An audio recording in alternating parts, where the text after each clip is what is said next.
नमस्कार मित्रांनो, तर स्वागत आहे तुमचं माझ्या यूट्यूब चॅनलमध्ये. माझं नाव विकास गाडगे आणि आज आपण ह्या व्हिडिओमध्ये बघणार आहे की 3501 चेतक जी स्कूटर आहे, प्रत्येक व्हेरियंट याच्यामध्ये 4 व्हेरियंट येतात. 3501, 3502, 3503, 3001 असे हे 4 फीचर गाडीमध्ये व्हेरियंट येतात. त्याच्यामध्ये आपल्याकडे आहे 3501 मॉडेल. आज मी तुम्हाला सांगणार आहे या व्हिडिओमध्ये या गाडीची रिव्ह्यू, गाडीमध्ये काय येतं, काय टचस्क्रीनमध्ये येतं, ती पुढली हाय बीम आहे, लो बीम आहे, किती आहे, परत गाडीचा किती वेट येतो, किती कलर येतात, डिस्क ब्रेक, ड्रम ब्रेक, परत गाडीमध्ये जे किती किलोवॅटची बॅटरी आहे, कितीची रेंज आहे, गाडीचा वेट किती आहे, असे म्हणजे भरपूर माहिती सांगणार तुम्हाला ह्या व्हिडिओमध्ये. आणि ओनरशिप रिव्ह्यूमध्ये मी पण सांगणार की ही गाडी कशी आहे नेमकी.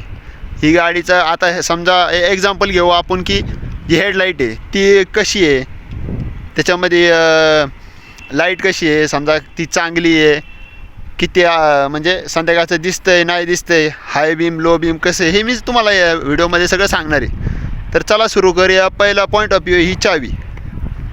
आता मला चावी दाखवतो मी.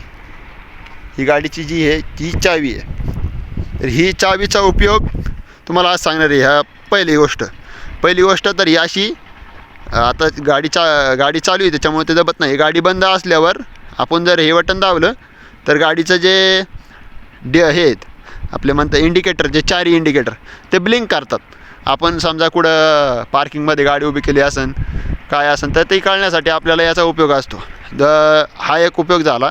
दुसरे म्हणजे आपल्या खिशात ठेवावं लागते चावीत, मग त्याच्यानंतर आपण गाडीच्या जवळ गेल्याच्यानंतर गाडी चालू होते. हा एक उपयोग झाला. आणि तिसरा म्हणजे फक्त गाडीच्या आपल्या खिशात राहिली पाहिजे चावी, म्हणजे आपण कुठं पण जाऊ शकतो. पण आता याचा एक गैर वापर पण आहे आणि असं वाटतं का हे बरोबर नाही आहे गाडी, म्हणजे नाही का ही चावी दिलेली आहे पण चांगलं नाही आहे गाडीसाठी. याचा दुरुपयोग पण बरेच जण करू शकतात. पहिली गोष्ट म्हणजे ही चावी जर आपण अशी गाडी चालू ठेवली आणि मधल्या स्टँडला लावली, मधल्या स्टँडला सेन्सर येत नाही, कडच्या स्टँडला जे साईड स्टँड आहे त्यालाच एक सेन्सर येतो फक्त. जर ते खाली राहिलं तर गाडी चालू होत नाही. पण समजा आपण आता गाडी अशी चालू ठेवली आणि आता बघू शकता, तुम्हाला दाखवतो मी.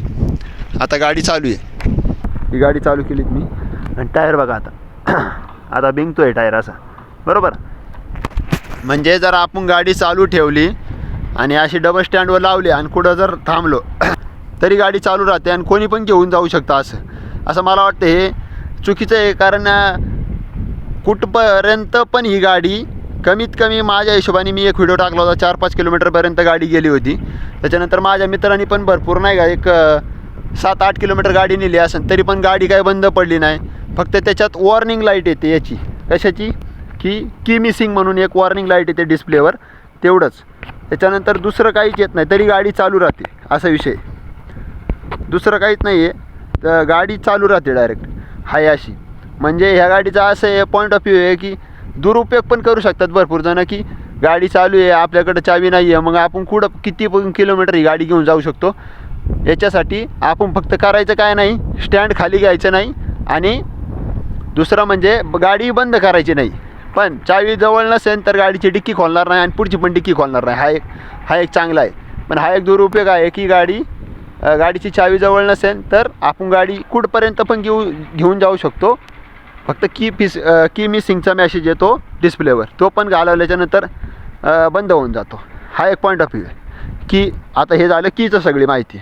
अशी की येते याच्यामध्ये, आतमध्ये या कीमध्ये जर एकदा खोललं तुम्ही, याच्यात जर खोललं तर हे येतं एक प्रकारचं काय म्हणते त्याला, आतमध्ये एक नाही का आपला सील दिलेला असतो बारीक, तो सील असतो त्याच्यामध्ये, त्याच्यावर हे काम करतं. असं एक हे आहे ह्या कीचं, म्हणजे एक रिमोटचा उपयोग. आता तुम्हाला गाडीची माहिती सांगतो पूर्ण, ही गाडी कशी आहे कशी नाही. पहिलं म्हणजे आता हा येतो इथे एक DRL येते, ही पूर्ण दिसायला पण भारी दिसते. आणि संध्याकाळचं आपण समजा नाही का पुढं गाडी येत नाही, काय येत नाही आहे, तिथंपर्यंत आपण पण गाडीची बिना लाईट चालू करता पण गाडी घेऊन जाऊ शकतो. याचा उपयोग असा आहे. DRL भरपूर असा उजेड पाडते पुढं, की याच्यामुळं आपण DRLसुद्धा भरपूर लांबपर्यंत गाडी घेऊन जाऊ शकतो. फक्त त्या रस्त्यावर कोणी ये जा नसणारं पाहिजे, म्हणजे नाही का पुढून जर लाईट चमकली तर दिसत नाही मग. पण त्याच्यामध्ये आता हाय बीम आणि लो बीम आहे. इथं लो बीम आणि हाय बीम. त्याच्यामध्ये लो बीम जरी लावली तरी भरपूर असा उजेड पाडते. सेगमेंटमध्ये मला वाटतं सगळ्यात चांगली लाईट ह्या गाडीमध्ये येत असं मला वाटतं. हे झालं लाईटीचं. आता जर राहिलं साईज, ही टायर प्रोफाईलची साईज आहे. पुढं एक आपण नाही म्हणत का त्याला, रिम नाही आहे तिला, हिला मॅक्युल येतं. गाडीला मॅक्युल येतं, पुढं डिस्क ब्रेक येतो, मागं ड्रम ब्रेक येतो. हे मॅक्युलमुळं पण गाडी भारी दिसते. हे एक मला चांगलं वाटलं. मॅक्युलची साईज पण भरपूर मोठी आहे, गाडीची हाईट पण भरपूर आहे. गाडी कुठं पण खेटत नाही अशी खाली, नाही का, भरपूर अशी हाईट आहे. हे एक झालं. परत गाडी साईडने असे दिसते. डिस्प्लेमध्ये हा एक 5 इंच का TFT टच स्क्रीन येते याला 3501मध्ये, ज्याच्यामध्ये आपण इथून पण ॲडजस्ट करू शकतो पूर्ण असं, ह्या बटनांवर सेट असं, आणि हाताने पण बघू शकतो. इथं दिलेलं आहे पूर्ण माहिती. याच्यामध्ये सेटिंग आहे, डॉक्युमेंट आहे.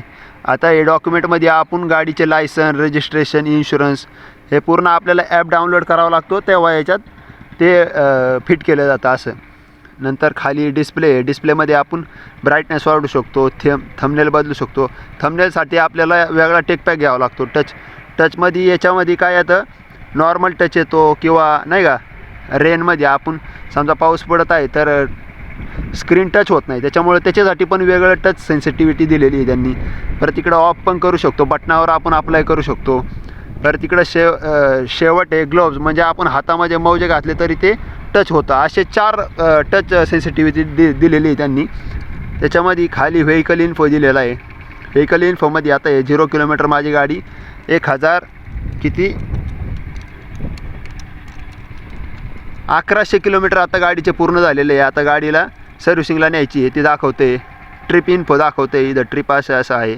अबाउट व्हेकल पण जे आहे ऑडिओ दाखवतं आहे.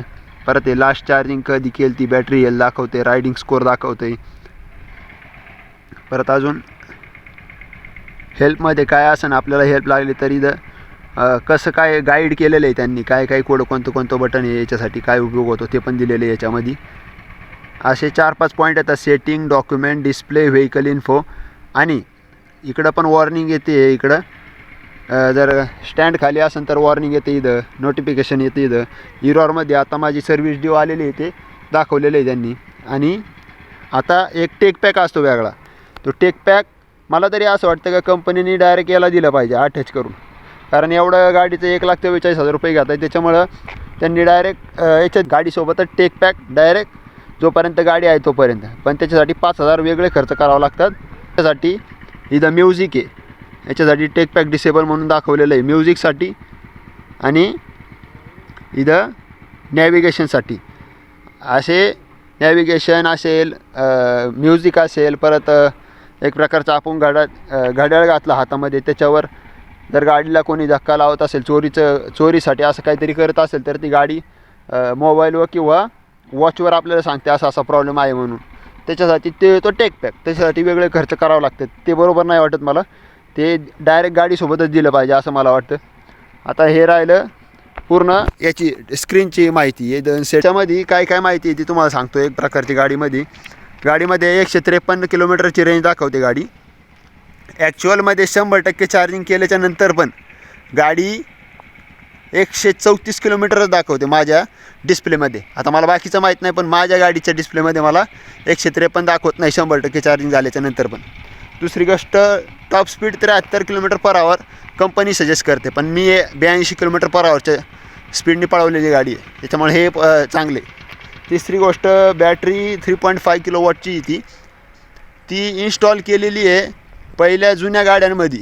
इथं असायची, इथं आतमध्ये दिलेली असायची, आता इथं दिलेली आहे खाली, जिथं आपण पाय ठेवतो तिथं.